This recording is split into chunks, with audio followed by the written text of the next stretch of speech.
Because one medication that was studied way before COVID to treat cancer were, medications like Ivermectin, for example. And now when you say that, it's like saying Voldemort, where people were like, oh, this is so bad. And it has this bad image because I'm all about it. Right, because it was kind of classified by the FDA in this commercial as a horse dewormer, right? Which is, of course, ridiculous. It's it is on the essential list of medications by the World Health Organization. It won the Nobel Prize, and it eradicated river blindness. I mean, this is a very profound anti-parasitic medication. River blindness. What's that? Well, it's a parasitic infection that people in Africa have a lot that actually results in blindness. And one of the, anti-parasitic treatments is this ivermectin, worked really well for that. But so it's on the list of essential medications. It won the Nobel Prize. It has been administered, I think it's about 4 billion doses worldwide. Okay, let's hold on for 1 second. Ivermectin won the Nobel Prize. It did, yeah. Yeah. Just saying that out loud, everybody. Yeah, and again, people have the stigma, oh, we heard about this. Oh, yeah, no, this is just like, scam. And it was interesting because during COVID, I became interested in reading about it because there were, over 100 studies done that showed benefit even in treating viral illness. It's an antiviral and also an anti-cancer drug as well. It has properties, and they selected this one because it was interesting. It had 4 properties that specifically worked against viruses. And here, when we talk about COVID, it had 4 mechanisms that worked. And there was a study in Australia in a petri dish, mind you, right, where they showed given this medication eradicated the virus. Now, the criticism was that concentration that was used in that particular experiment would have been too high. We could not replicate that by taking it orally, right? To get this medication, that's always the thing. When you think, many medications will work on a cellular level in like a petri dish, right? But it doesn't mean that it's on a practical level, using it works. But I think this criticism was misguided because there were physicians in Belgium using it clinically with great results. And again, most of the studies were dismissed, and right, over 100 studies, big studies, right? Some countries used it, and they did have had good success with it. The issue is always when you have a viral infection, you need to treat it right away. So some studies were also set up to fail. If you we had to get consent of the person. This takes a few days. If you treat someone on day 5, and then you say, well, we didn't see much improvement. Well, that's kind of a limiting thing. At day 5, you don't really have the viral infection anymore. You have some inflammatory issues still going on, And so it was really slandered. But anyway, but it was studied for cancer way before. Colorectal cancer responded very well to ivermectin. And the question is then always, I don't think we should look at this as a standalone treatment, but it worked well. And it does block the replication of cancers. It triggers apoptosis specifically to cancer cells. So apoptosis is programmed cell death. So it tells the cancer cell, go kill yourself. And it does so. So it works well. The question is always, can this be used by itself? In some cases, it has shown even efficacy there. Sometimes it should be combined. But I think the pharma industry as a general, they're not interested in this because this is a very cheap medication. A treatment course would be on the order of a few dollars. It's a very available and cheap medication, right? Another one then that was... Hold on, before you go away from ivermectin, have you seen people use it in conjunction with their chemo and radiation? Yes, so that's how also I came across it because I give high-dose vitamin C IVs and I ask people, what else are you doing? And I had seen people that use it in conjunction with traditional treatments very successfully, but they used it on their own.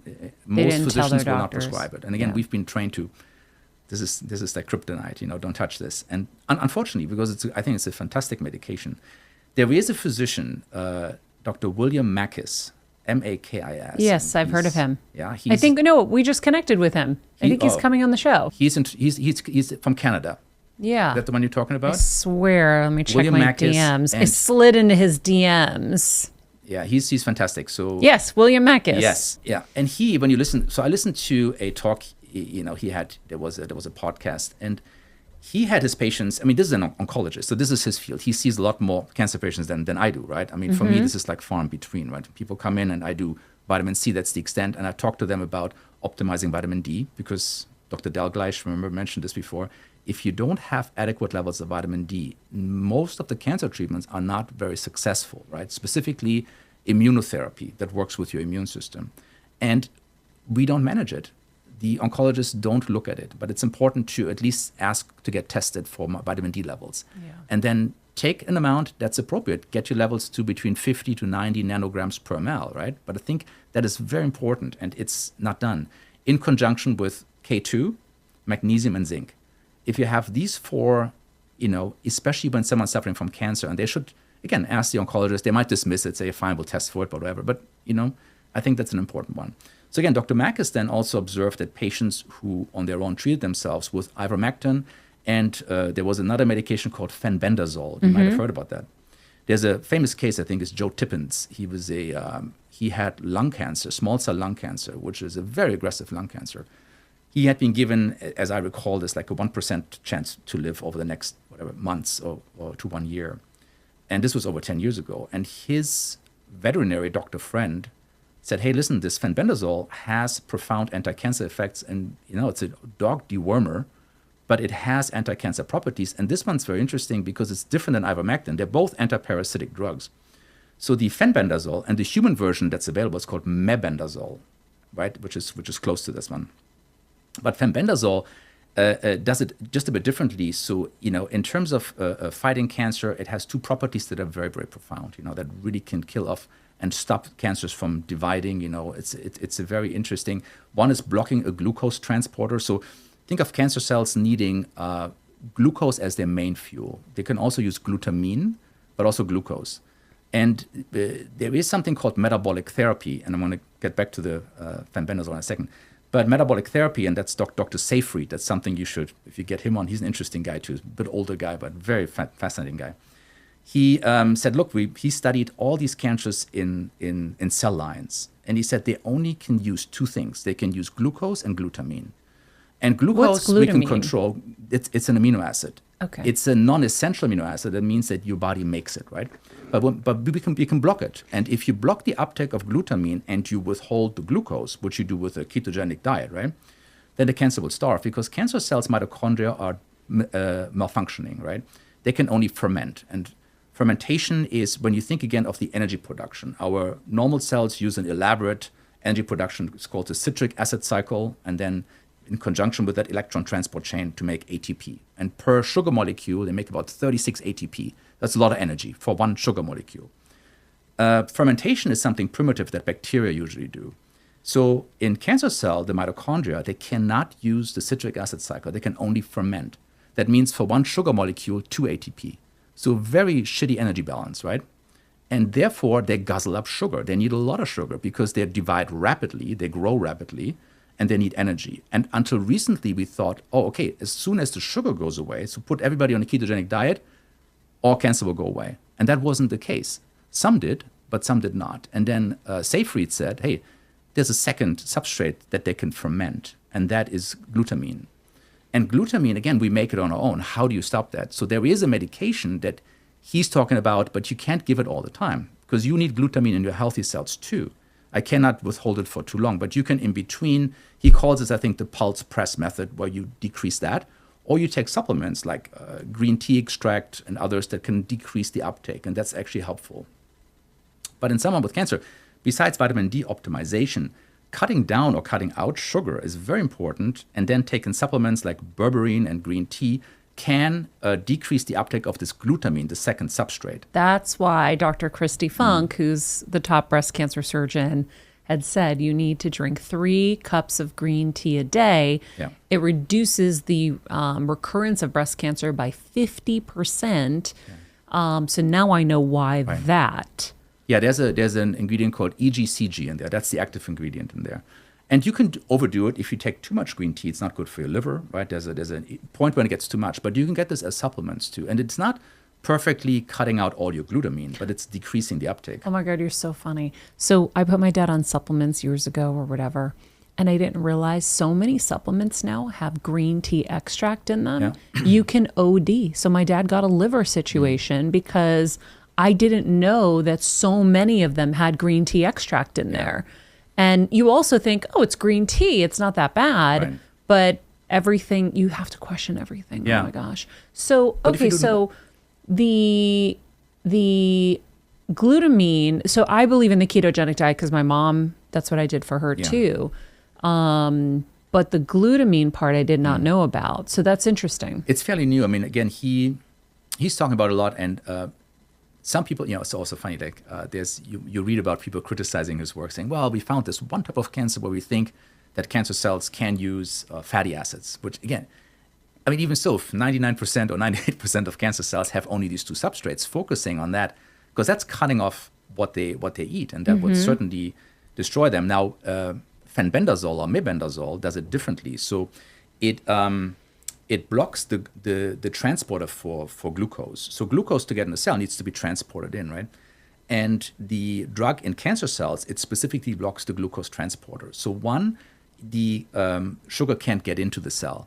The second thing that Fenbendazole, Mebendazole do, it disrupts microtubule formation. And it's like, think of a cancer cell as, it has to have some structure to be stable. And these microtubules that are building in there, so the medication disrupts the formation of those. So one, it doesn't really shape in the shape it needs to be to function. The second thing is you're decreasing uptake of at least one of the substrates needed. And therefore, it's a great medication. And it doesn't harm healthy cells, right? Mm-hmm, like and the so chemo. What Dr. Mackes, which hopefully when you have him on, will do, he, I think a lot of times combines them together because Ivermectin and Fenbendazole or Mebendazole is the one I think he's recommending work. Now, he also said this is nothing that we only have preclinical data. That means we don't have large-scale studies of people doing it. But I think people need to realize that these large studies are very expensive and very time-consuming and very difficult to do. The only people that have the funds is oftentimes the pharma industry. And every drug that you take, that's, the studies come from the industry itself, which is something that we should look critical at, because a lot of times medications come out. So we talked about Ivermectin as a drug that was used during COVID. It wasn't approved because they said we didn't have enough studies. They approved something else called Paxlovid. Remember that? That was Pfizer. Yeah. And Paxlovid is, this is an antiviral drug. It's repurposed as well, but it's from HIV drugs. They combine two HIV drugs that are antiviral, and they have actually, interestingly, one of the mechanisms, they only have one mechanism. And that's one mechanism that overlaps with ivermectin. Now, remember, ivermectin has four mechanisms, right? It blocks the uptake of the virus. It does block cell replication. It blocks signaling between cells. It blocks this inflammatory process. It does a lot. This one does one, and I was like, sure, great. Maybe it does this one better. I don't know. They did one study with 1,200 people. 600 took Paxlovid, 600 didn't. And they said, look at this, 87% effectiveness. We're going to release that. And it was the right price tag, of course. It was, I think, $700 for a 5-day course of pills, right? So that was, again, ivermectin would have been cents for that same comparison. So, but I was happy to hear, great. Turned out, though, it wasn't a very good medication. And remember this, Joe Biden took it. He had COVID. Oh, yeah. And he was put on Paxlovid. And then, it's gone. He tested negative. And then a day later, he tested positive. And that happened to a lot of people. It kind of repressed, the viral load. But it didn't really help beyond that. And it came back for a lot of people for some reason. And that's unique to this medication. So first of all, I don't think it worked very well. I mean, from what I've seen, it was very expensive. And the other thing that was interesting about it, too, is that, first of all, very, very hard to get, of course. But with the price tag, that was good. And then later on, they said, this 87%, we overestimated the study. I think it's more like 37 or 38%. So, but you can see here, monetary-wise, this was a medication that had the right price tag and, was developed. And I was happy something was out to hopefully get away from all these ridiculous emergency measures we had, right? And ultimately, this medication is still out. They still use it. I don't think it's great. But, that's how this whole development happened. Hey, Heal Squad, we have been on quite the journey together, and we're hearing from so many of you just how much this show is helping you heal and get better, and it makes us feel so good. We love, love, love it, and we just ask that you don't keep it to yourself. Spread the message and share the show or your favorite episode with your friends. And if you want to help us even more, you can leave us a 5-star rating and a comment on Apple Podcasts or Spotify, and follow us on Instagram @Heal Squad. You can also DM us anytime because we love connecting with you. And finally, you can also join us on Patreon for our monthly live heal events with world-class healers and ad-free episodes exclusive only to Patreon and our Super Heal Squad for as little as $10 a month. So go to patreon.com/Heal Squad to join. Getting better isn't easy, friends, but as I say all the time, it's a whole lot easier if we can do it together. We love you all so much, and we love doing this thing called life with you. This podcast and all related content published or distributed by or on behalf of Maria Menounos or mariamenounos.com is for informational purposes only and may include information that is general in nature and that is not specific to you. Any information or opinions expressed or contained herein are not intended to serve as or replace medical advice, nor to diagnose, prescribe, or treat any disease, condition, illness, or injury, and you should consult the healthcare professional of your choice regarding all matters concerning your health, including before beginning any exercise, weight loss, or healthcare program. If you have or suspect you may have a healthcare emergency, please contact a qualified healthcare professional for treatment. Any information or opinions provided by a guest expert or host featured within website or on company's podcast are their own, not those of Maria Menounos or the company. Accordingly, Maria Menounos and the company cannot be responsible for any results or consequences or actions you may take based on information or opinions.